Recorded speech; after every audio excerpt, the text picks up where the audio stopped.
Let's create your first activity in Edvento. First, log in to your Edvento account. After you sign in, you may see one or more pop-up messages. These pop-ups contain important information. Please read them before closing them. Once you close the pop-ups, you will arrive at your teacher dashboard. Here, you can see your folders. You can also see the activities you have already created. To create a new activity, open the Activities page, or simply click the Create New Activity button on your dashboard. Both options will take you to the Activities page. Here, you will find 3 categories of activities. The first category is Live Activities. Live activities are designed for real-time classroom sessions. Both the teacher and the students need to be online at the same time to play them. The second category is Individual Activities. These activities are ideal for formative assessment.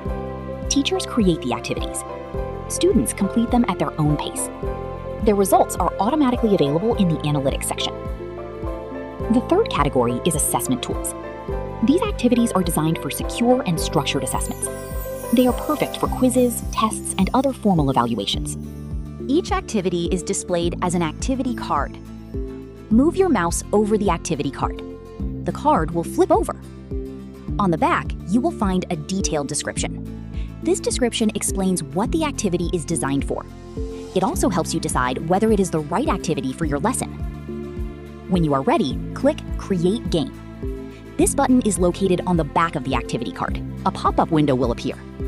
Enter a title for your activity. For example, you can type Test Activity. Next, choose whether your activity will be public or private. If you choose public, your activity will be visible in the Edvento library. Other teachers will be able to discover and use it. If you choose private, only you and your students will be able to access the activity. When everything is ready, click Create Activity. The activity creation page will open. Now you are ready to start building your first Edvento activity.